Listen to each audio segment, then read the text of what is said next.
विरासत से मुतल्लिक सवाल कैसे पूछा जाए, उसका तरीका क्या होना चाहिए, वो मैं आपके सामने बताना चाहता हूँ।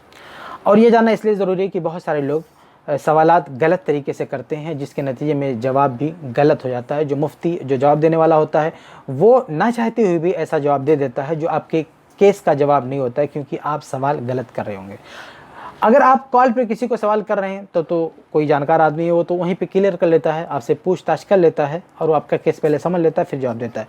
लेकिन अगर आप किसी को तहरीरी सवाल भेज रहे हैं तो फिर उसमें अपनी तौर से जो चाहते हैं लिख देते हैं, और सामने वाला अगर आपसे कांटेक्ट ना कर पाए तो वो फिर वो आपकी लिखी हुई मालूमात पे जवाब दे देता है, और जवाब गलत हो जाता है क्योंकि आपने मालूमात गलत दी होती है।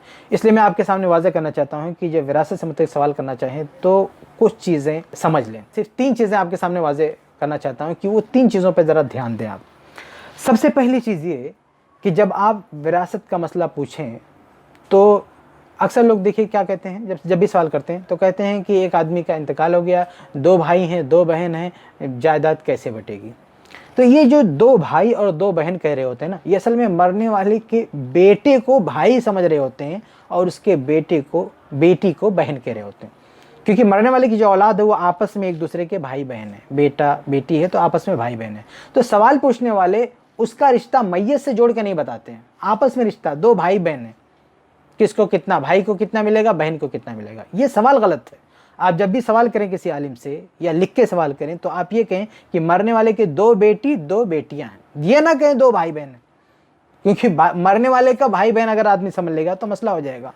तो मरने वाले से रिश्ता जोड़ना है, ये समझ रखें। जब भी आप रिश्ते गिनाएं तो उस रिश्ते को मरने वाले से जोड़ें। ये वारिसीन आपस में एक दूसरे के क्या लगते हैं वो भूल जाएं, मरने वाले के क्या लगते हैं वो बताएं। आप ये बताएं मरने वाले का बेटा है कि नहीं, मरने वाले की बेटी है, ये आप बताएं। तो ये पहला ज़हन में रखें कि मरने वाले की औलाद को जब आप गिनाएं तो उनको भाई बहन मत बोलें, उनको कहें कि एक आदमी मर गया, उसका इतने बेटे हैं, इतनी बेटियां हैं। ये दूसरी बात ये कि बहुत सारे लोग मरने वाले की बीवी को माँ कहकर सवाल में जिक्र करते हैं। जैसे कहते हैं कि आदमी मर गया, उनके बेटों को भाई बहन बोल देंगे कि 2 भाई बहन हैं और एक माँ है। तो ये माँ असल में इन बच्चों की होती है, मरने वाले की बीवी होती है। तो ये मसला होता है कि आप अगर किसी से पूछ लें कि एक आदमी मर गया, एक माँ है। अच्छा, कुछ लोग क्या करते हैं, औलाद को भाई बहन है उनको बेटा बेटी बोलते हैं, उसके बावजूद भी मरने वाले की बीवी को माँ बोल देते हैं कि एक आदमी मर गया, 2 बेटा 2 बेटी, एक माँ है। माँ मतलब इन बच्चों की माँ, मरने वाले की माँ नहीं है।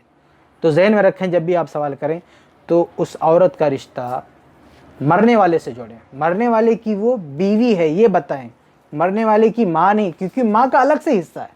अब इसको माँ बोल देंगे तो इसका माँ वाला हिस्सा इसको देंगे या उसकी जो रियल की माँ उसको माँ वाला हिस्सा देंगे भाई। इसी तरह से औलाद को अगर आपने भाई बहन बना दिया या औलाद को आपने बहन बना दिया, उसकी कोई बेटी थी बहन बना दिया, अब बहन का हिस्सा, अब बहन का भी अलग से हिस्सा मौजूद है उसका मरने वाले का, तो अब उस बहन वाला हिस्सा इस बेटी को देंगे या उसकी जो असल बहन है उसको देंगे। इसलिए ये थोड़ा सा क्लियर होना चाहिए। जब औलाद का जिक्र करें तो उसका रिश्ता मैयत से जोड़ें, बेटा बेटी। और इसी तरह से मरने वाले की बीवी का जिक्र करें तो उसको मरने वाले की बीवी बताकर मेंशन करें। ये नहीं कि बच्चों की माँ बोल के कह दें कि एक माँ है।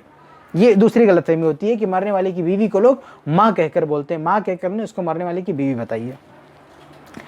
एक तीसरी गलतफहमी ये है कि लोग सारे रिश्तेदारों को नहीं गिनाते हैं। देखिए, फ़राइज़ का जो जानकार होता है उसकी ज़िम्मेदारी होती है कि वो आपसे क्लियर कर ले कि और वारिसीन है कि नहीं है। तो आपको क्या है, आपको अपने तौर से नहीं फैसला करना कि कौन है कौन नहीं। बहुत सारे सवाल करने वाले सवाल करके आके बैठते हैं कि आदमी मर गया, बस 2 ही लोग हैं। भाई आपको कैसे पता सिर्फ 2 ही लोग हैं? तो असल में ये फैसला आपको साइल को नहीं करना चाहिए कि एक आदमी मर गया उसके कितने वारिसीन हैं। बहुत दफ़ा ऐसा होता है कि एक मरने वाले के कई वारिसीन होते हैं और सवाल पूछने वाला उनको वारिस मानते ही नहीं, क्योंकि उसको इसका इल्म नहीं है। मिसाल के तौर पर एक आदमी मर गया, उसकी एक बेटी है, तो आगे क्या पूछेगा कि एक आदमी मर गया, सिर्फ एक बेटी है, बाकी कोई नहीं है। आपको कैसे पता बाकी कोई नहीं है? भाई उसकी एक बेटी है तो इस केस में उसकी बेटी को हिस्सा मिलेगा और उसके जो असबी रिश्तेदार हैं उनको मिलेगा। और असबी रिश्तेदार का चयन इतना लंबा है कि कोई ना कोई तो अवेलेबल होता ही है, कोई ना कोई तो मिलता है। आप इतनी आसानी से नहीं कह सकते कि एक आदमी मर गया उसकी बेटी है बाकी कोई नहीं है। तो तीसरी चीज़ जो मैं आपके सामने वाज़ेह करना चाहता हूँ कि जब सवाल करें तो आप रिश्तेदारों को खुद से ना तय करें कि ये लोग हैं, बल्कि आप के इल्म में जितने रिश्तेदार हैं सब बताएं, और ख़ुद जिससे सवाल कर रहे हैं उससे आप समझ लें कि और कौन कौन वारिस बन सकता है। अपने तौर से ना तय करें कि ये वारिस बन सकते हैं, और आम वारिसिन को जाने दीजिए। मामला यहाँ तक है कि लोग सवाल करते हुए मरने वाले की माँ बाप का भी जिक्र नहीं करते, मरने वाले के वालिदैन का भी जिक्र नहीं करते। एक आदमी मर गया, उसकी औलाद है और उसके माँ बाप भी जिंदा हैं, जिनका हिस्सा लाजमी है, उनका हिस्सा कोई काट ही नहीं सकता है। लेकिन लोग सवाल करते हैं तो कहते हैं कि आदमी फौत हो गया, अब उसका बेटा बेटी है, उसका हिस्सा क्या बनेगा। भाई उसकी माँ अगर जिंदा है तो उसका भी हिस्सा बन रहा है,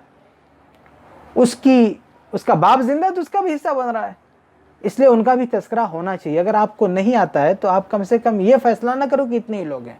जब भी सवाल करो अपने तौर से जितने रिश्तेदार मालूम है बताओ, और सामने मुफ्ती से जिससे आप मसला पूछ रहे हो उसको भी बताओ कि और कौन हमारे रिश्तेदारों में हकदार हो सकता है। तो ये वालिदैन लाजमी तौर पर, यानी कभी उनका मामला कट ही नहीं सकता। जैसे भाई लोगों का ये मामला तो कभी कट जाता है, जैसे अगर मरने वाले की बेटा है तो भाई बहन को हिस्सा नहीं मिलता है, लेकिन अगर मरने वाले की बेटी है तो फिर भाई बहन को हिस्सा मिलता है। ये जहन में रखें। तो अगर मरने वाले की बेटी है तो लोग क्या है, भाई बहन को कट समझते हैं, उनका जिक्र ही नहीं करते, जबकि करना चाहिए। तो बहरहाल भाई बहन का मसला ऐसा है कि कभी वारिस होते हैं कभी नहीं होते हैं, लेकिन माँ बाप हमेशा वारिस होते हैं। अगर माँ बाप जिंदा है तो उनका हिस्सा बिल्कुल नहीं कर सकता है, ये जहन में रखें। एक आखिरी चीज़, इन तीन चीज़ों के साथ साथ एक आखिरी चीज़ भी जहन में रखूं कि बहुत सारे लोग सवाल करते हैं तो उनका जो मसला होता है ना विरासत का, वो 3-4 साल या 5-10 साल या किसी का तो 50 साल पुराना होता है, यानी बहुत पुराना केस होता है, 5 साल 10 साल पुराना होता है।